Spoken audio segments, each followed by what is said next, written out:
The scroll? Just a bunch of nonsense. It had to be. That's what Mickey told himself after reading its talk about the money religion and an impending invasion. Some kind of hoax, he thought. A bunch of rubbish. Just then, he stepped outside the door of his studio apartment and made his way out to the street and sidewalk. Something strange was going on outside. A red haze filled up every corner of his eyes. It was a blinding red air full of stickiness, just the same as was written about in the scroll. Then he heard the sound of jets overhead and looked up and watched them spray more of the red fog. Yes, those military jets were spraying the entire air with that foggy red haze, which was descending down upon him as if it was alive, moving and crawling and weaving about between the alleys and moving cars. Boy, that stuff was spreading out everywhere and leaving a strange coating of red dust everywhere.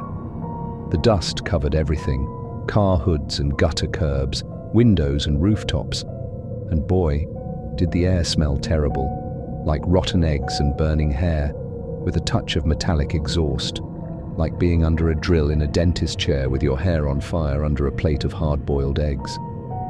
The red thing was everywhere, invading every twist and turn around the corner, and the air was extremely hot, well over 100 degrees. Much warmer than any day he'd ever remembered before in Los Angeles. And then there was a sudden bout of anger which struck the air. A restless angry with the honking of horns and the rolling down of windows and the constant shouting from one person to another. "Hurry up, you bastard! You bitch! I'll kill you right now!"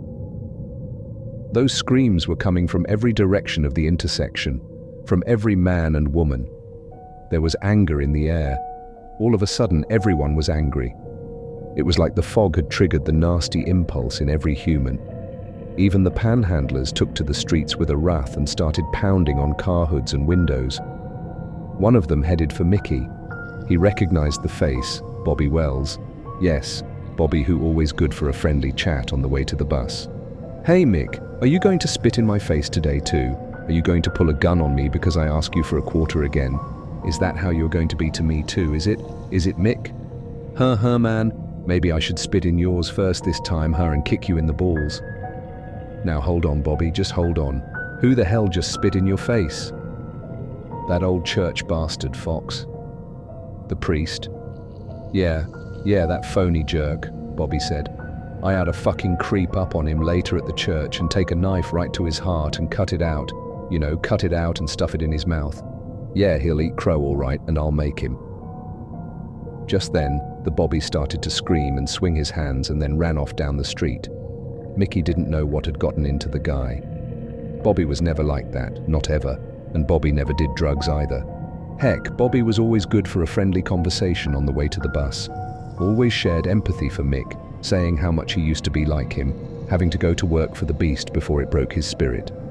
He used to talk about how much he loved talking to Fox the priest, how much he loved the guy, and thought about how big of a heart Fox had for people like him.